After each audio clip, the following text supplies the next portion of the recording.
joining us, Captain Singh, here on India Today. Punjab's cases showing a dramatic rise, corona cases, because more than 350 Nanded pilgrims, almost 400, who've come back to various parts of Punjab have now tested positive. They had gone on a pilgrimage to Maharashtra. They are now almost half of the confirmed coronavirus cases in your state. How do you explain what's gone wrong here? I'll tell you what happened on that. There were two lots that came in. Four small cars about 3 days before came, which they'd hired locally, and these guys came into Punjab, went, because they are locals, they missed the main roads where the checkposts were, went down the link roads, got to Sur Singh, which was their village in Amritsar, and next day when we came to know, we tested them, 7 of them were positive. In the meantime, they must have given passed this infection to their families and all. That was one. The second one was yesterday when they came. We did a test of, as you said, 105 were tested, out of which 7 were local people, and the other 98 were from Nanded. Today, I have just received the figures of the tests which were pending. 187 more have been added to this. Now, these are not only Nanded. You see, what happened was, Nanded was about 3,500. And the rest was suddenly from the people who were from Bathinda and Fazilka, Firozpur, this area, who had gone across into Rajasthan to cut their mustard. 3,000 of them came back. So the figures went up to 7,200. 153 came from Kota who are doing courses there. So that the major infection is from Nanded, but we also got from that 3,000 who are the people who went to cut this. But so Captain Singh, how many are from here? No, but Captain Singh, isn't that precisely the problem? Because as pilgrims, as students, as migrant workers from other states return to their homes, the numbers of COVID positive cases could increase. What kind of precautions, therefore, does one take now in this new lockdown? No. Now what we have done, we have totally sealed the borders. Not a person is allowed to come in. Nobody is allowed to cross. I put police at every checkpoint. See, it's very easy for doing it in Himachal Pradesh. There are 4 or 5 roads going in. In my case, when you are joining Rajasthan and Haryana, people can just come across the fields. There's no checkpost, nothing. And that is what we've done. Now we put a complete check on the Haryana and Rajasthan borders, so that at 100 yards you'll be able to spot a chap if he comes. You know, it's very interesting. You actually extended the lockdown by 2 weeks in Punjab even before the Narendra Modi government announced the present extension of a lockdown. Is that because you fear that without a lockdown you cannot control corona? Absolutely, absolutely. Let me tell you, Rajdeep, I mean, the way it is going globally and the way that people are dying by 70,000 in America and 20,000 in England and something else. I mean, this is something that, let us be prepared for it. If we think that we've reached a peak, we haven't reached a peak. Now, when we are going to reach the peak, medical opinion differs. Some say July, some say August, some say September. But it's going to come and it's going to grow. But as far as these people coming from outside is concerned, we put a check. We will stop them. They will be tested. We are increasing our testing capacity. At the moment, it's 1,500. But I hope that by the 1st of June, we'll be about 8,500. Equipment is coming. Various things are coming. And we will do our checks and ensure only that the people who are negative are put in, sent home for home quarantine. And the positive ones straight go to isolation ward. They are already happening. Even these ones, which 187, which have the figures which have just been given, these are straight gone. They've gone into isolation. The worry, Captain Singh, is that while you keep extending the lockdown, is there at all an exit strategy? Because the fear will be that the economy is not going to revive. People are going to lose jobs if this lockdown keeps getting extended. Is there an exit plan at all, or is the lockdown in itself a strategy? No, not at all. Our lockdown is only to keep things under check. We have set up 2 committees. We had one committee was told to give a report in 10 days, I beg your pardon. And it had very eminent doctors, industrialists, administrators, all on it. And that report has come. and here it is, the exit strategy. It's exit strategy for COVID-19 lockdown restrictions. This is one which we wanted to. I'll tell you the reason for that was that people have been locked up for 38 days. And, we've had 22,000 FIRs registered against curfew violation. Now, what was that? That is youngsters who are sitting at home, who get fed up and they jump out of a window and climb out and go somewhere and the police catches them and charges them. But basically, it's stifling to sit in one room, the whole family for 40 days, you can't do anything, and people get, it's a psychological problem. And this is what the doctor suggested to us, that you must let them out for a little while. So what we've done now is allowing them out for 3 hours a day. They can go out and come back and go and do whatever shopping they want to do and all. So that little people have some movement. That is the first one. The second committee we have set up is under Mr. Montek Ahluwalia, which is a very high-powered committee.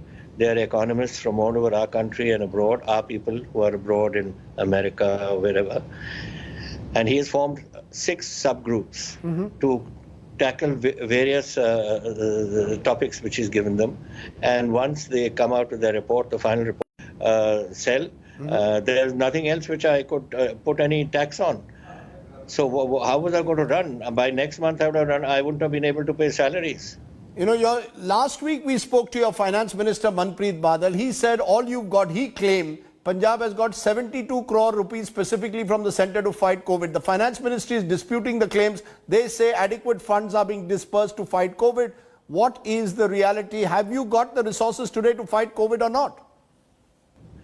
I don't know what the finance minister mentioned, 72 crores. They may be our money, which is due under the disaster relief fund, which they give. That is, which is given to us every year, not because of COVID. It's something which comes to us for floods or for hail damage or whatever comes to crop, these sort of things it comes. Because I don't know the 72. And I don't know what the Ministry of Finance is saying in Government of India. As far as I am concerned, we have received zilch from them, zero. And we have got nothing from them. Not only, now they have allowed me since yesterday that I can restart my sale of alcohol. That will bring me 6,200 crores in the year. But otherwise, there's nothing come from them. They've given us, they should have given us what they owe us. They are not giving us that. And then they're talking about 70 crores or something else, which I don't know what they're talking about. Are you telling me today, Mr. Chief Minister, that by June 1st, you may not be able to pay government employees' salaries if the situation continues like this? Is that what you're claiming? That's coming to that. It's coming to that. This time also, the last lot of salaries, we have class A, B, C, D. We gave C and D first, B came next, and A came last. I think we were paid salaries by the middle of the month. There is also, Mr. Chief Minister, the wheat procurement season. You've written both to Prime Minister and the Minister, Mr. Paswan, suggesting there is a heavy and unjustified value cut that has been put on farmers. You want an immediate relaxation on norms on luster loss and shriveled grain of wheat. Do you fear that procurement of wheat is the problem, or is it the manner in which, again, center-state relations are playing out? No, as far as the yields are concerned, no. We are expecting a crop of 180 lakh tons, out of which the marketable surplus will be 135 lakh tons. Now that is coming. As of today, here I've got the papers next to me, in fact. We have, as of yesterday evening, we have received 81 lakh tons, so we are going more than last year. And things are going on plan. But what they have done, they have made out something for shriveled grain. They have said you don't have luster in your grain, as if luster is going to make a big difference when it goes in your stomach. And similarly, they say there's some some grain, I don't know what they're calling, something like this. Anything. This is what the Food Corporation and the Food Ministry does all the time. I've been Agriculture Minister in 1984-85. This was the problem. I was Chief Minister for 5 years, from 2002 to 2007. This was the problem. And now this is the problem again. Every time they find some excuse to pay us less. What is the biggest challenge, though, Captain Amrinder Singh, that you're facing going ahead? There's a question of lives, there's livelihoods. Where do you stand on this? Well, lives, by God's grace, we will be able to prevent anything like that major happening. I mean, you remember the Spanish influenza of 1918-19, where they say between 20 and 50 million people died globally, and India lost more than 1 crore of people. I hope, by God's grace, that doesn't happen. But livelihood, yes. If you're going to cut people, not give them the money, then there are no jobs. I've got industry, for instance, I've got 252,000 industrial units in Punjab, and I have about 1.5% which are working today. Now we have got to get them moving again because of this COVID lockdown. It has to start off. In Ludhiana alone, I have 95,000 units, and not even 1,000 are working. So that's my industrial hub. So these are the things that's going to create the livelihood. At the moment, people are existing. But do you agree with the strategy the government of India has now adopted in this lockdown 3.0, the red, orange, green zones, or has it created a further bureaucratic maze?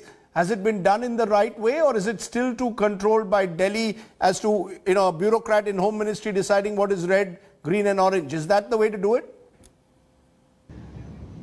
Does a chap sitting in Delhi know where Shatrana is?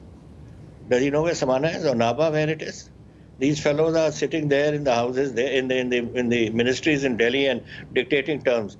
Do they know more about it, or do I know more about my own state? I mean, if they made Patiala a red zone, okay, Patiala city has COVID cases, and so does Rajpura. Make them red. But why is Nabha red? Why is Shatrana red?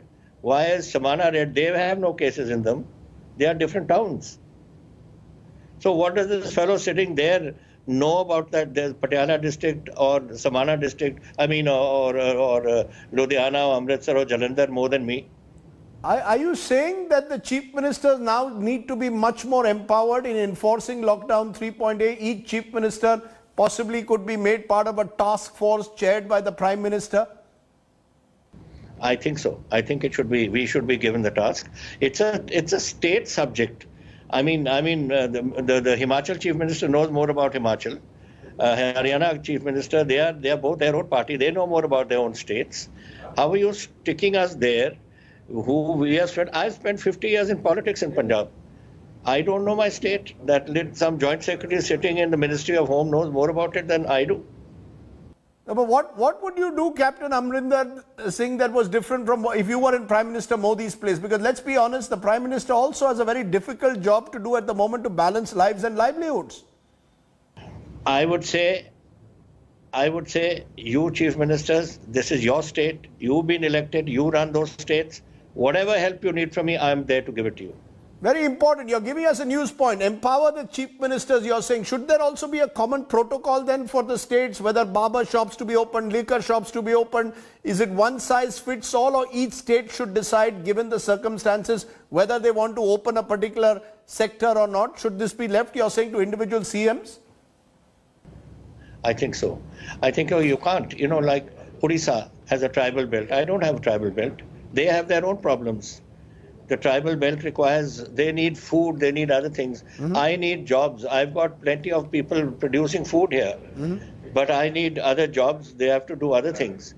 So you can't compare Punjab with Odisha, or Punjab with Assam, or Punjab with Chhattisgarh or something. Every one of us have our own problems. And the chief minister is concerned they know their jobs better than somebody sitting in Delhi. You have been in the army. What you are saying therefore today is each chief minister is to be treated as a brigade commander, with the Prime Minister as the general or field marshal. Am I correct? Well, I don't think brigade commander is a bit low. I think make us army commanders and make him the chief. Prime Minister Modi as the chief and each of you as an army commander. But overall, are you more optimistic today than you were when I spoke to you a month ago? Are you worried? Do you fear that we are in for a very long haul in this battle for COVID? We will go into several more lockdowns? I hope I'm wrong, but I'm an optimist by nature. I'm not a pessimist ever. I've never been in my life. But I think here, the way the globe is moving, I'm not saying anything of what's happening in the country. It's of course going up now. Every day the figures are going up and up and up, and they say every 10 days it's going to double. I don't know whether these are, because nobody really knows. I don't think the doctors know. I don't think scientists know. I don't know anybody knows. But the way it's going in the world, in the West, in Canada, in America, in UK, in Europe, and all this sort of thing, I think it's going to spike yet.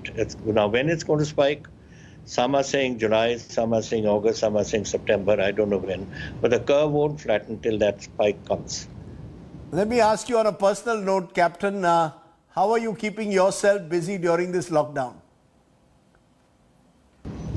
Well, listening to all of you, and that's all we do. I have half a day of interacting with my deputy commissioners and officers and all here in Punjab to see how things are going, and my cabinet colleagues. And the other half of the day, I'm looking at you. Chalo, we'll go along with that. Thank you very much, Captain Singh, for joining me here on the news today and speaking so clearly. You believe chief ministers now need to be empowered in enforcing the lockdown. Thank you very much.